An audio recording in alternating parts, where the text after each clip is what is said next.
Today is August 26th. Welcome on in to Daily Cards Live here on ClaibsOnline.com. I'm Joe Roderick, joined alongside by Bob Ramsey, and we are brought to you each and every day by Munganess, St. Louis Acura, and Royal Banks of Missouri.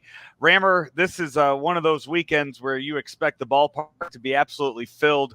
It could have been Hall of Fame weekend. It could have been the defending World Series champions, but no, we have them both together on the exact same weekend here in St. Louis at the end of August with both teams in the hunt for the playoffs.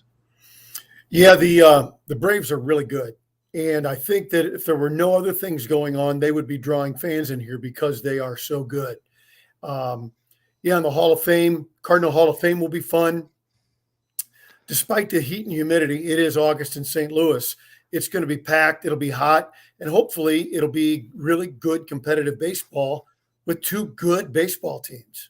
It's hot it's like 88 out here in Utah right now, Rammers. So it's, low humidity though, right? I think it's going to be a little rough in the morning, but I think it does go down pretty quick for my for the half that I'm running tomorrow morning. So I'll report back to you on that. The Cardinals, however, they have some news and notes going into the game today. They made some moves, some things of note for at least the game tonight, and we will see how this affects the series moving forward. The biggest thing of note, Ryan Helsley comes off the restricted list, off of paternity leave. Nolan Arenado goes on paternity leave. So Nolan Arenado unavailable tonight. That's why he wasn't in the starting lineup on Thursday. I don't know when he's expected to be back, but we wish him and his wife the best on the birth of their child, whether it's already happened or if it's still in the process. I believe they have had their son. Okay. Note to Nolan, do not fall asleep on the couch in there while she's in labor. It's not a good move, and you don't hear the end of it even 9.5 years later. Just, if I'm assuming that's how You've things like that tend to work. Yeah. Also, the Cardinals have also activated Juan Yepes to replace the bat of Nolan Arenado on the bench, and they sent Packy Naughton down to AAA. So I think that's where we dissect the moves to start, because your guy Jake Woodford definitely earned another start. Dakota Hudson pitched very well yesterday. He was good in his start. Packy Naughton, I imagine we see him back here in September. Yeah, I think the Cardinals are thinking they have a decision to make between Woodford and Hudson later next week as who's going to get the ball. Well, I think the other thing with the pitching change with Naughton is Romero has looked really good. So another lefty, they say, okay, we can buy some time with Packy going down, and we got this. So I think all those things kind of combined. Yeah, so that's what we're looking at for the first few days here.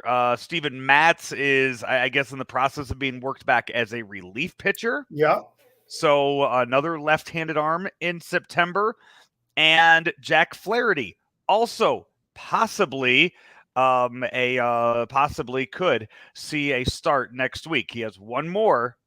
He has one more start to make down in AAA, and then we'll see what the team wants to do with Jack Flaherty and what route they take with him. But I think you and I are on the same page, and we have been for the last several months here. You don't expect anything from Jack Flaherty. Whatever you get's a bonus.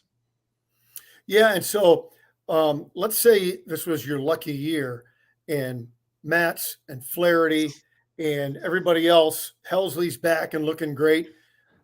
September rolls around, you can only add 2 more guys. So somebody who's been on the staff is not going to be there in September.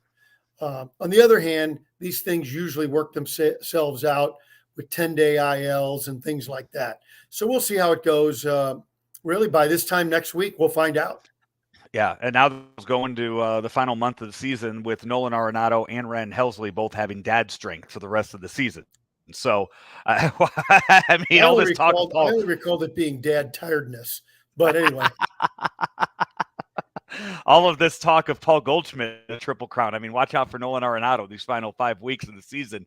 Now that he's got that working right. for. Hey, let's get you those lineups for the Cardinals and Braves tonight as the Cardinals welcome in the defending World Series champions. It's Jose Quintana against Spencer Strider. We've got stats on him here in just a second, but the Cardinals lead off Lars Nootbaar in right, Brendan Donovan at third, Paul Goldschmidt at first, Corey Dickerson batting cleanup and hitting left. That 10 for 10 streak was broken yesterday, and who the hell would have thought we would have said this in June? Corey Dickerson deserves to be your cleanup hitter. There's no question about it. Yeah. What was he? Would he have 2 hits yesterday, including a triple off the wall? Yeah. Just ripping the hell out of the ball. Hey, that's one of those deals as a manager. Put the saddle on and ride till it drops. If you would have said back in June, if you would have said April that Corey Dickerson's going to be batting fourth and Albert Pujols will be batting fifth, what would you think the Cardinals' record was? Oh, well, not 20 games over 500. No, you would have thought devastating injuries all over the yard, and right. it would have been a bad scenario. Albert Pujols is DHing tonight and batting fifth. Nolan Gorman is at second. Tyler O'Neill is in center. Yachty behind the plate, and Tommy Edman is at short. For the Braves, they line up this way. Ronald Acuna Jr. Joe, yeah. Before you go on, I think we missed a key spot there. Carlson not playing center field. That you know what? Until I just read it, he wasn't in the lineup yesterday. I haven't seen if there's anything. I wonder what's going on about him right now. We'll dig into that. First, though, the Braves. Ronald Acuna Jr. is in right. Dansby Swanson is at short.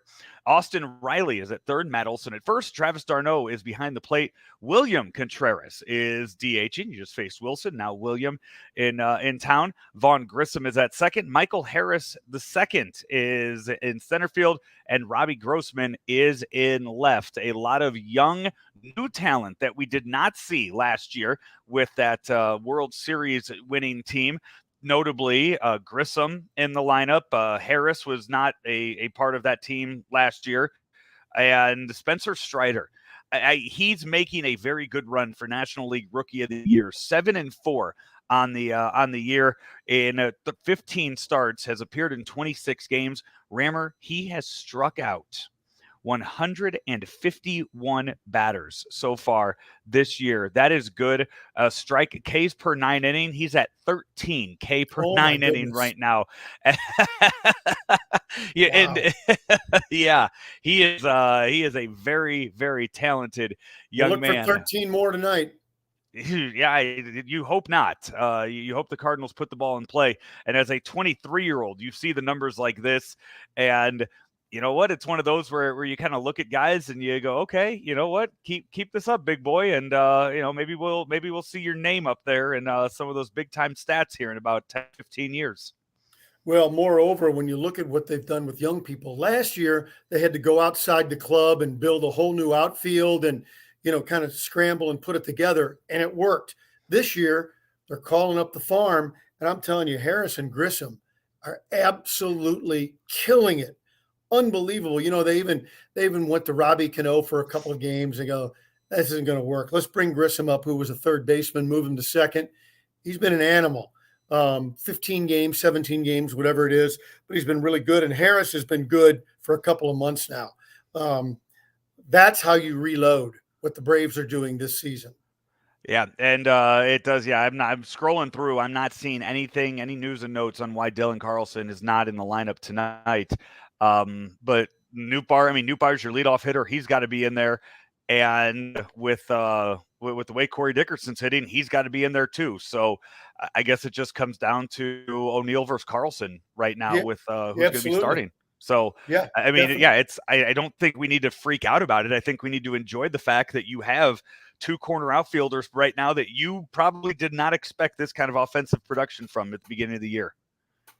Yeah, I worry a little bit about Carlson, who had established himself as a center fielder, and his defense has been really important. So we'll try and decipher this and figure out what it means, because he kind of thought either O'Neill would be out of the lineup or Dickerson with DH instead of Pujols, but that's the lineup we got tonight. We'll see how it plays. Yeah, we will. And it's Hall of Fame weekend. Matt Holliday Julian Javier both being inducted into the Cardinals Hall of Fame this weekend. A whole lot of Matt Holliday's teammates are in town for the celebration, and it should be a lot of fun with a lot of highlights from a few guys that helped the Cardinals win a couple World Series over their years. Well, and Javier won twice and was in 3 World Series. So I know the Cardinals will. They'll have tons of highlight from him. They called him the Ghost. You couldn't take him out at second base. On a double play. He was an amazing defensive player. Great, off the charts, going back on a ball over his head, and absolutely destroyed left-handed pitching. What's so there you? I mean, what's your favorite Matt Holliday story? Then you gave us a Julian Javier one. Do you have one on Holliday? When he got hit in the cup by a line drive. I was gonna say that one too. So here. We're sick. We're 2 sick puppies. Here's my reason for it, though. Here's my reason for it. My reason. Let me write it first. Okay. I've never seen it before. Here's my reason. It was 2009.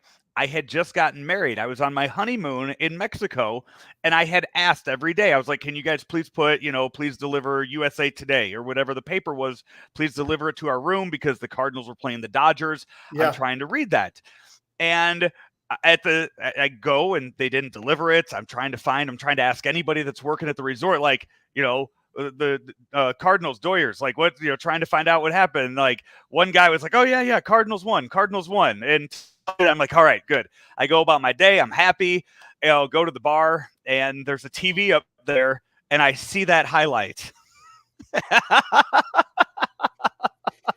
It's unbelievable.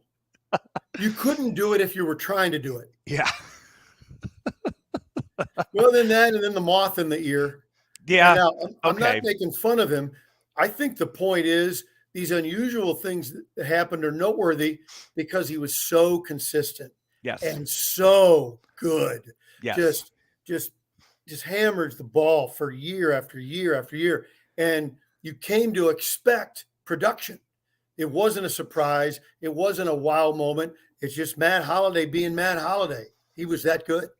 And let me ask you this, for everybody that freaks out about prospects each and every year around the trade deadline, Rammer, do you remember who the Cardinals traded away to the Oakland Athletics to get Matt Holliday?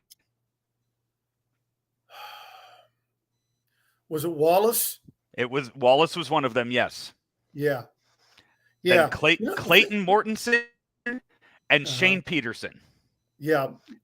It's okay to trade prospects. Wallace is one of those prospects that really turned Cardinal Nation's stomach whenever the Cardinals talk prospects. And God love him.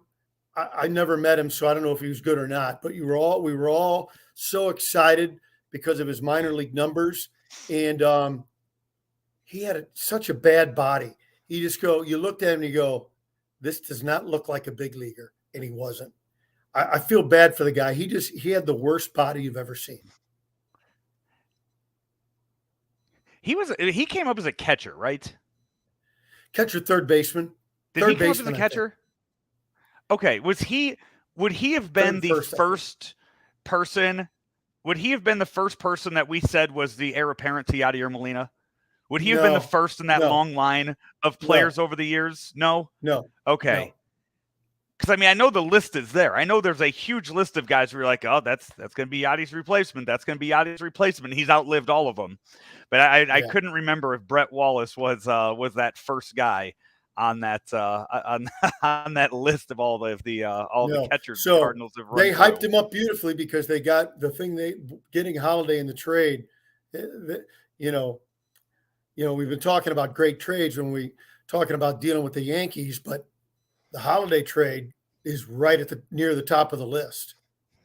Yeah, it is. It really is. And what he did, year after year, just very consistent and left the Cardinals with a great memory, which we'll see here when we wrap up the show today. Brought to you by Munganess St. Louis Acura and also Rammer, Royal Banks. Royal Banks of Missouri, locations all over Missouri and on the east side in Granite City, in Jerseyville, And at each and every branch, you know that Royal Bank's pros are there to help you achieve your financial goals. Give them a call, 314-212-1500, Royal Banks of Missouri. He's Bob Ramsey. I'm Joe Roderick. This has been another edition of Daily Cards Live, as always, right here on ClaibsOnline.com. Enjoy the games this weekend, everybody.